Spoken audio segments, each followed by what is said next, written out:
Hello. या लेक्चरमध्ये आपण केमिस्ट्री उर्फ रसायनशास्त्र ह्याचं इंट्रोडक्शन बघणार आहोत. म्हणजे काय, तर मी ऍक्च्युली एक लेक्चरची सिरीज घेणार आहे केमिस्ट्रीची. तर त्याच्यामध्ये मी काय काय कसं कसं घेणार आहे आणि त्याची रूपरेषा काय असणार आहे, तर त्याच्याविषयी थोडीशी माहिती सांगेन. सोबतच केमिस्ट्रीचा अभ्यास कसा करायचा वगैरे ते पण सांगेल. म्हणजे हे बघा, मी असे हे 11 चॅप्टर्स आहेत. 11 चॅप्टर्स मध्ये केमिस्ट्री करायचा पूर्ण प्रयत्न करणार आहे. ठीक आहे. तर आता इथे तुम्हाला उर्फ वगैरे दिसेल, थोडंसं क्रिंज वाटेल तुम्हाला, पण याच्या मागे पण एक पर्पज आहे ऍक्च्युली. पर्पज म्हणजे काय, केमिस्ट्री आणि रसायनशास्त्र ऍक्च्युली एकच आहेत, पण कसं आहे, हे इंग्लिश आहे, हे मराठी आहे. तर मी इंग्लिश आणि मराठी दोघांना पण केटर करायचा प्रयत्न करणार आहे. म्हणजे काय, तर आता सगळेच जण म्हणतात की जे वर्ड्स आहेत ते इंग्लिश मधून करायचे, आणि पण कसं असते की जोपर्यंत आपण मराठीतून आपले कन्सेप्ट क्लिअर करत नाही, तोपर्यंत कन्सेप्ट क्लिअरच होत नाही. आपली मातृभाषा असते, ठीक आहे, आपल्या मातृभाषेत आपण विचार करतो. तर जोपर्यंत ते आपल्याला कळणार नाही, त्याच्यात कळणार नाही, तोपर्यंत आपली केमिस्ट्री चांगली होणार नाही. ठीक आहे. म्हणून मी इथं तुम्हाला म्हणजे कसं, इथं वर्ड्स असतात आणि कन्सेप्ट आहेत. तर वर्ड मी इंग्लिश मराठी दोन्ही मध्ये पण सांगेल, आणि कन्सेप्ट पण इंग्लिश आणि मराठी दोन्ही मध्ये पण सांगेल. ठीक आहे.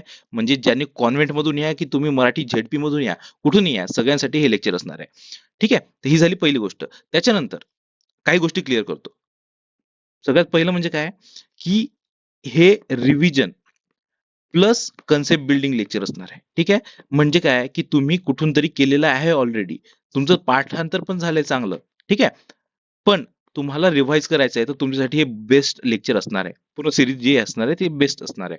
त्याच्यानंतर हे कन्सेप्ट बिल्डिंग पण असणार आहे. म्हणजे काय, की तुम्ही आतापर्यंत कुठून वाचलेलं नाहीये, किंवा तुम्ही एक दोनदा वाचलंय पण तुम्हाला काही कळत नाहीये, तर त्यांच्यासाठी पण हे कन्सेप्ट बिल्डिंग असणार आहे. ठीक आहे. हा बेस तुमचा चांगला क्लिअर होणार आहे, एवढी माझी गॅरंटी आहे. ठीक आहे. त्याच्यानंतर दुसरं म्हणजे काय, की हा कसा केमिस्ट्री टेक्निकल सब्जेक्ट आहे. टेक्निकल सब्जेक्ट म्हणलं की कसं असतंय, की कॉज अँड इफेक्ट असतो, त्याच्यात लॉज वगैरे असतात. कॉज अँड इफेक्ट म्हणजे काय, की काहीतरी घडतंय, त्याच्यामुळे काहीतरी कारण आहे. ठीक आहे. त्याशिवाय ते काही घडणार तर नाही ना. तर हे झाले टेक्निकल सब्जेक्ट. तर हे टेक्निकल सब्जेक्ट आपल्याला जनरली समजत नाही. त्याच्या मागे बरेचसे कारण आहे. आता जसं की आपण कसं असतंय, की शाळेत वगैरे जातात, म्हणजे बरेच पोरं असतात. शाळेत जातात, झोपतात. आता एक पहिल्या लेक्चरमध्ये झोपले तर तुम्हाला दुसऱ्या लेक्चरचं कळणारच नाही, कारण की ह्याच्याच तुम्हाला कॉज शिकवलाय, तर तुम्हाला इफेक्ट्स कळणारच नाहीत ना. तर म्हणून आपली पूर्ण केमिस्ट्री किंवा टेक्निकल सब्जेक्ट असतात ते कच्चे असतात बऱ्याच पोरांचे. ठीक आहे. त्याच्यानंतर दुसरी गोष्ट असते, की टीचर्स वगैरे ते बरोबर शिकवतच नाही. बरोबर, कन्सेप्ट क्लिअरच नाही करत. स्वतःचे त्यांचे क्लिअर नसतात बऱ्याचदा. ठीक आहे. म्हणून आपले टेक्निकल सब्जेक्ट बऱ्याचदा कच्चे असतात. आणखी एक गोष्ट असते, की आपण जेव्हा स्पर्धा परीक्षेत होतो, स्पर्धा परीक्षेत येतो, आपण इकडचे तिकडचे व्हिडिओज बघतो आणि आपल्याला कळतं, की अरे हा चॅप्टर इम्पॉर्टंट आहे, हा चॅप्टर इम्पॉर्टंट नाही आहे. आपण हा कशाला करायचा? हा आपण करतच नाही. आणि हा करतो. पण ऍक्च्युअली कसं असतं, की समजा इथे कॉज सांगितलंय आणि इथे इफेक्ट सांगितलंय. तुम्हाला हे कळणारच नाही ना. तुमची गेली पूर्ण केमिस्ट्री गेली, तुमच्या पूर्ण टेक्निकल सब्जेक्ट गेला. बरोबर ना? तर म्हणून आपल्याला कॉज इफेक्ट पूर्ण टोटलच्या टोटल करायचंय. हां, जे सांगतात असे, की हा सब्जेक्ट इम्पोर्टंट आहे, तो नाही आहे, किंवा हा टॉपिक इम्पोर्टंट आहे, तो नाही आहे. तर ॲक्चुअली ते पण बरोबर असतं. पण ते कधी करायचं असतं?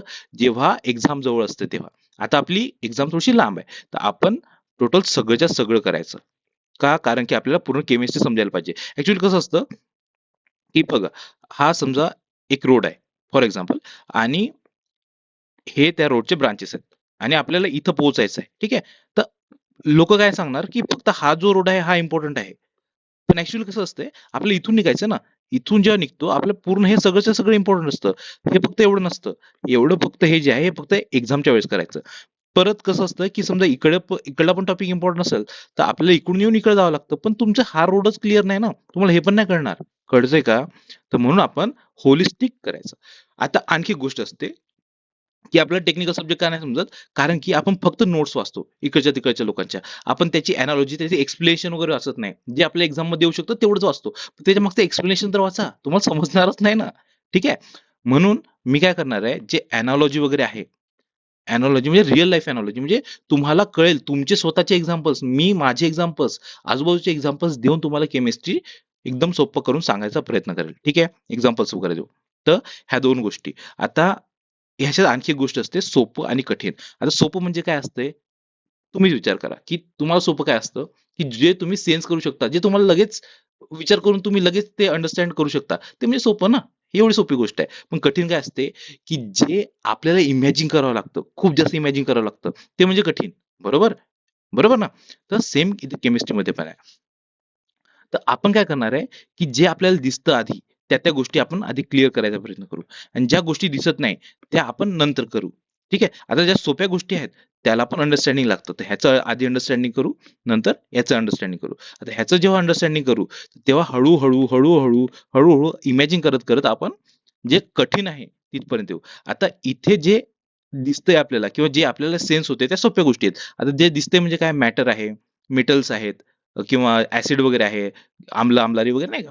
तर ह्या ज्या गोष्टी आहेत ह्या आपल्याला दिसतात, ह्या आपण आधी करून टाकू. त्याच्यानंतर आपण ॲटम, मोल झालं किंवा केमिकल रिएक्शन वगैरे आहेत ते आपण करू. ठीक आहे? कळलं? तर हे असं आपलं रूपरेषा असणार आहे. आता हे बघा हे असे 11 चॅप्टर्स आहेत. एक-एक वाचून दाखवतो. तुम्ही वाचू शकता तरी मी वाचून दाखवतो. कारण की इथं थोडी मी क्रिएटिव्हिटी केली आहे. तर तुम्हाला पण आवडेल. ठीक आहे? पहिला चॅप्टर आपला असणार आहे मॅटर.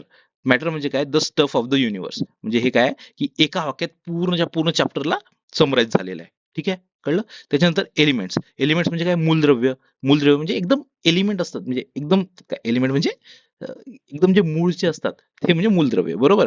तर हे nature's raw materials. Raw material म्हणजे काय? ज्याच्या कच्चा माल. तर ह्याच्यापासून जे काही बनतं ते पूर्ण आपलं युनिव्हर्स आहे. बरोबर? कळलं? तर हे नेचर्स रॉ मटेरियल. त्याच्यानंतर मिक्सचर. मिक्सचर म्हणजे काय? जो वेन स्टफ्स गेट टुगेदर, हे जे स्टफ आहे, हे जेव्हा एकत्र येतं, ते काय मिक्सचर बनतं ना. बरोबर ना? त्याच्यानंतर minerals and overs. Minerals and overs हे काय? Treasure hidden in rocks. म्हणजे काय? खडकांत लपलेला खजिना. बरोबर ना? हा एखादी ओर आहे. मग ह्याच्यातून काहीतरी कंपाऊंड्स आहेत. त्याच्यातून आपण काय आयर्न काढतो, सोनं काढतो, चांदी काढतो. बरोबर? त्याच्यानंतर ऍसिड बेसेस सॉल्ट्स. आता हे काय आहेत? The three mood swings of the on the pH scale. आता पीएच स्केल असते एक, मध्ये 7 असतो, इकडचे ऍसिड असतात, इकडचे बेसिस असतात, एक मिक्स केले म्हणजे सॉल्ट बनतं. तर हे 3 मूड स्विंग कसं असतात? पीएच स्केल वरचे म्हणजे काय? ऍसिड बेसिस आणि सॉल्ट्स. त्याच्यानंतर atom and its structure inside the invisible world. म्हणजे काय? आपल्याला माहित आहे ॲटम असतो, ॲटमच्या अंदर प्रोटॉन न्यूट्रॉन वगैरे असतो, इकडे इलेक्ट्रॉन वगैरे असतो आणि पण हे आपल्याला काही दिसत नाही, म्हणजे हे इनव्हिजिबल आहे. तर हे याच्या आत म्हणजे जे इनव्हिजिबल वर्ल्ड आहे त्याच्या आतमध्ये आपण बघणार आहोत. ठीक आहे?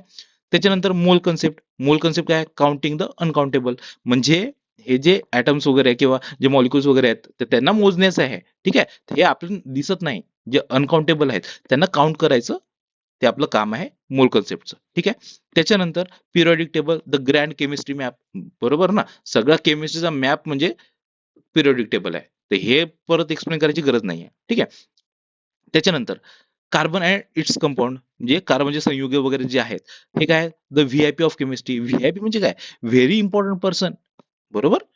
कार्बन व्हेरी इम्पॉर्टंट पर्सन आहे. कार्बन मी तर म्हणेन व्हेरी, व्हेरी इम्पॉर्टंट आहे. कारण की कार्बन पासून एवढे हे बनतात ॲटम्स, म्हणजे आयटम्स बनतात. लय काय-काय बनतं याच्यापासून. तर हे आपण बघणारच आहोत. तर हे व्ही-आय-पी आहे. ठीक आहे.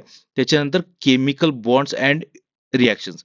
When atoms fall in love and fight. बरोबर? की जेव्हा ॲटम्स एकत्र येतात, म्हणजे लव्ह करतात त्या आणि फाईट पण करतात. म्हणजे मारामाऱ्या पण करतात. इकडे-तिकडे सुसाट फिरतात. ठीक आहे. तर हे काय? Chemical bonds and reaction. म्हणजे आपण कुठपासून आलोय? मॅटर पासून, जे आपल्याला दिसतंय त्याच्यापासून तर ॲटम पर्यंत. ॲटम म्हणजे काय? जे आपल्याला दिसत नाही आणि त्या ॲटमचे जे केमिकल बॉन्ड आणि रिएक्शन आहेत तिथपर्यंत आपण आलोय. ठीक आहे? कळलं? तर असं आपण सोप्यापासून तर कठीणपर्यंत जाण्याचा पूर्ण प्रयत्न करू. नंतर उरलं-सुरलं तर असतंच काही ना काही. तर नंतर जे काही शेवटी आठवलं, हे उरलं बाबा, ते उरलं, तर ते आपण कंप्लीट करायचा प्रयत्न करू.